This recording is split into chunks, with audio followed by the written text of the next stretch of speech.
Olá, turma! Vamos para a aula de português hoje, dar continuidade no nosso tema. Olha só, a gente vai fazer hoje das páginas 17 até a 26. Professora, parece tanta coisa. Na verdade, não. Lembra? A gente está trabalhando bastante leitura e interpretação de texto. Então, por isso que a gente acaba fazendo bastante quantidade de páginas, mas na verdade a grande maioria delas tem bastante texto. E aí a gente vai começar relembrando um pouquinho de gramática. Então, aqui, ó, para a gente falar lá das páginas 17 a 26. O que a gente vai tratar aqui falando de gramática? O uso da letra H. Lá no segundo ano e até mesmo aqui no início do terceiro, eu relembrei com vocês o uso da letra H. Por quê?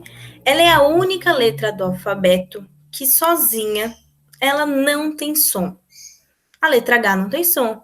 Ah, professora, mas se você falar H, é o som. Tá. Não, ela não tem som.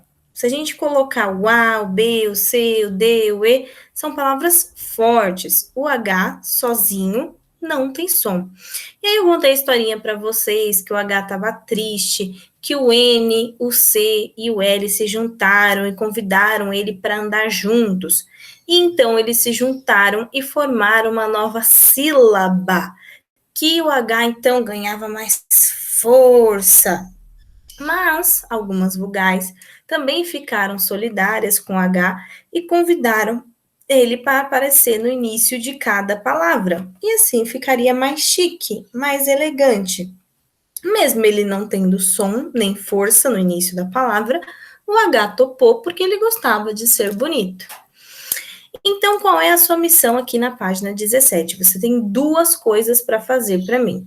Primeira delas, você tem essa lista de palavras aqui que você vai reescrever do lado. Mas como?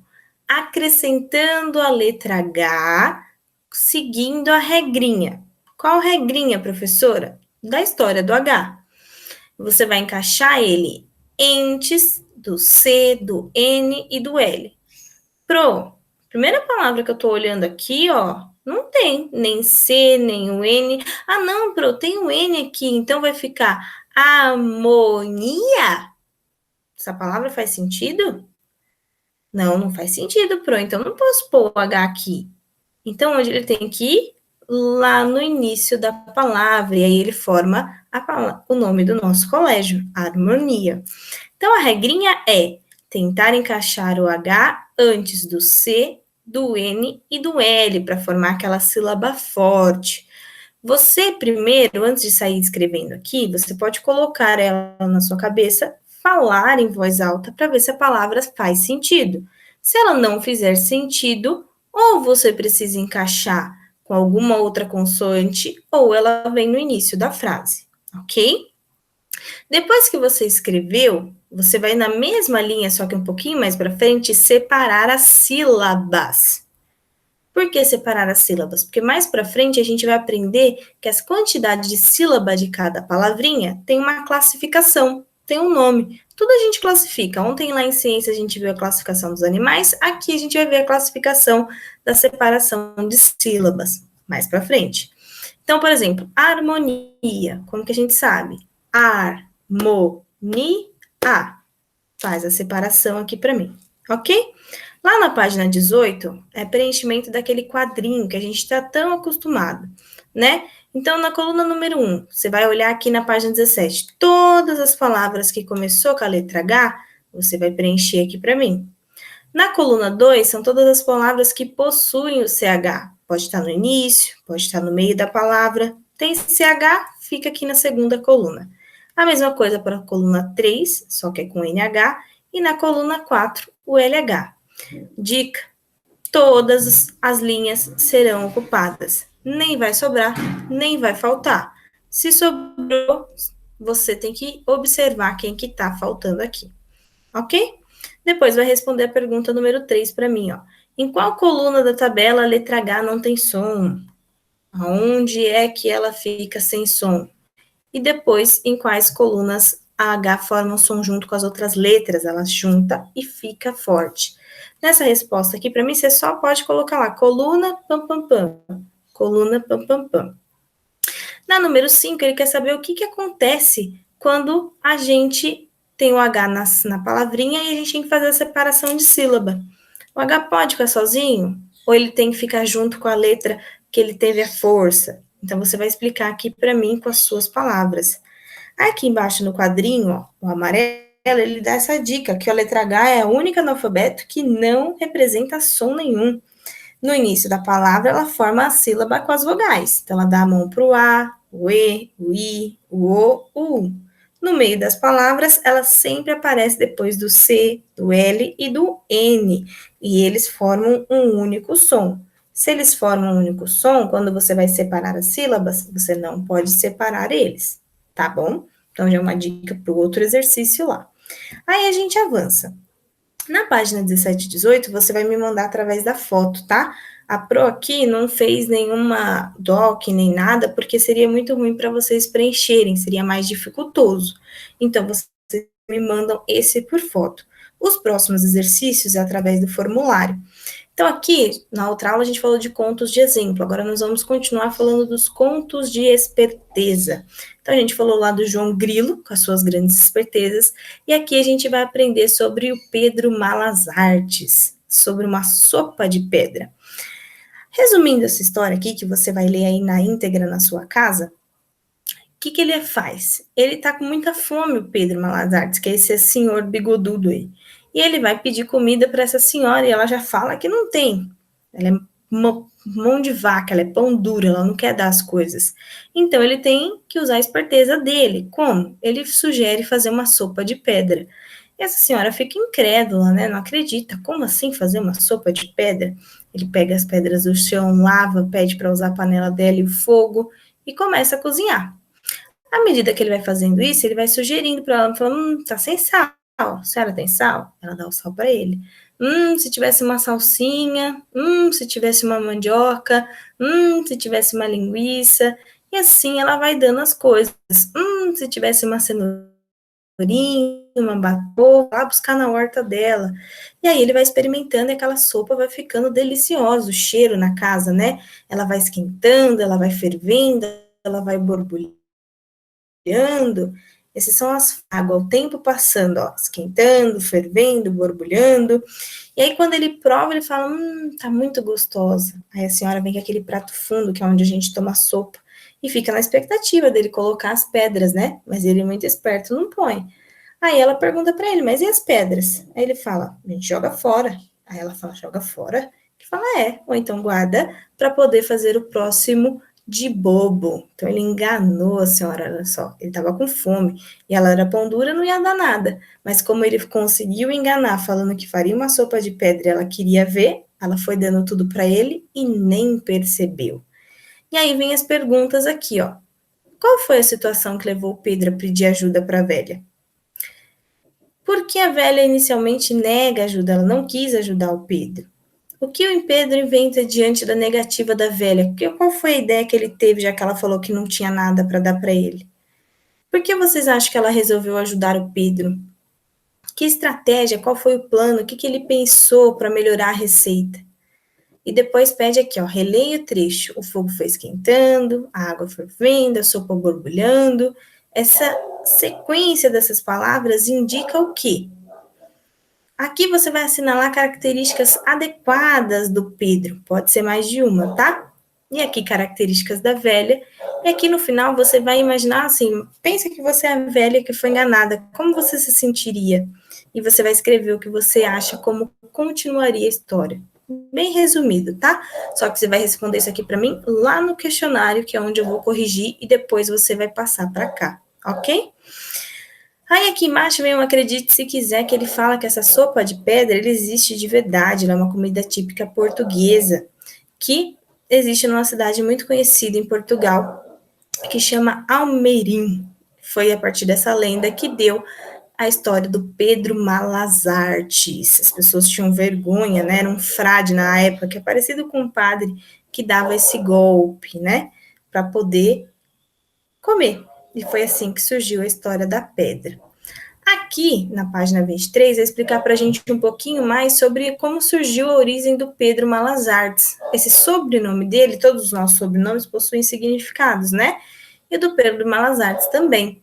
Então, ele é um personagem que surgiu lá na Europa. E aí ele foi se tornando tradicional lá na cultura portuguesa e aqui no Brasil.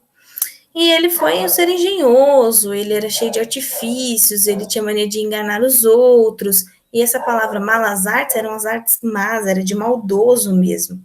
Ou seja, ele fazia muita travessura e malandragem, era a especialidade dele.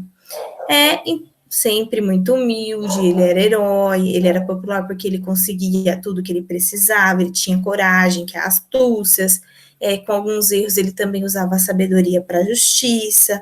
E aí, a peripécia mais conhecida dele é a sopa de pedras, onde ele conseguiu comer.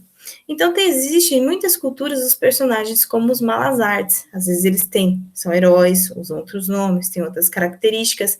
Podem ser príncipe, cavaleiro, serem espertos, espertalhões, ou viver por aí. E aqui embaixo dá pra gente uma dica de livros com autores bem legais, como Pedro Bandeira, que contam histórias bem semelhantes. E aí, aqui, na próxima página, 24, tem algumas perguntas que a gente precisa responder. E aí eu preciso que vocês entendam uma coisa. Quando a gente começou a falar de histórias, dos contos, sobretudo, eu falei para vocês de uma palavra chamada narrador. Narrador é quem conta uma história. Só que existem vários tipos de narradores. Existe um que chama narrador personagem. O que é um narrador personagem?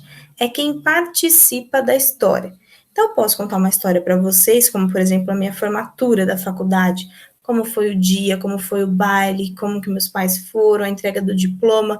Eu vivi essa situação. Então, eu sou uma narradora, porque eu estou narrando, eu estou contando a história e eu participei, eu fui personagem. Ou então, eu posso ser uma narradora observadora. O que é isso? Eu vejo uma história que aconteceu com alguém e conto. Essa história que aconteceu com aquele alguém não significa que eu conheço a pessoa. Eu só vi que aconteceu. Ah, o fulano caiu na rua, escorregou, bateu a bunda. E conto para vocês. Então, eu sou uma narradora, estou contando a história que observei o que aconteceu, mas não significa que eu conheço a pessoa, ok? Então, você tem que guardar isso é muito importante. Narrador, personagem. Quem conta a história e participa. Narrador, observador. Conta a história e não participou. Então, aqui, ó, você vai fazer o seguinte para mim. Você vai analisar as histórias que a gente leu e vai dar sequência nos fatos. Então, tem dois trechos de história aqui para mim. E o parênteses. Lá no formulário eu coloquei primeiro e segundo. Por quê? Porque não daria para você preencher dentro do parênteses para mim. Então, você vai marcar com S o trecho que o narrador é o personagem da história. Então, você precisa ler aqui e saber se quem está contando está participando. Você identificou se quem está contando está participando? Usa o S. Você identificou se quem está contando não está participando? Você usa o N. Lá no formulário eu usei primeiro e segundo. Então, primeiro, ele está participando. Põe S. Segundo, N. Ok? Aqui é só para você ligar as formas de narrar ao narrador.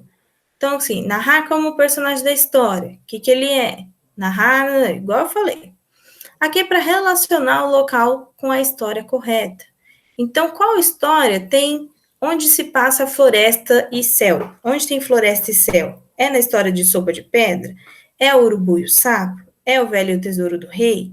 Então, lá no formulário, você só vai pôr para mim o nome da história e o número na frente que corresponde, ok? Aqui é para assinalar palavrinhas que indicam tempo. Você vai assinalar e marcar para mim lá mais de uma.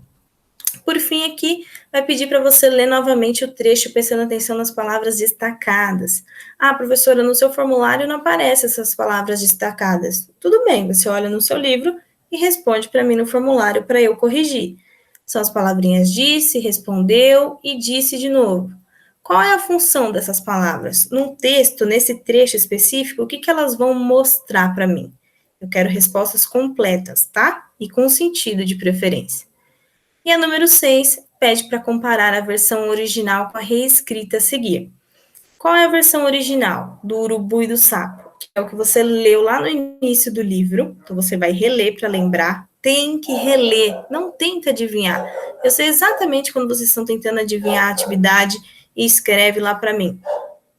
Então, você relê lá aquela atividade e relê esse final aqui. Para quê? Porque aqui no exercício na letra B, ele vai perguntar para você qual a diferença você percebeu. Como assim, professora? Do final daquela história com esse finalzinho que está contando aqui.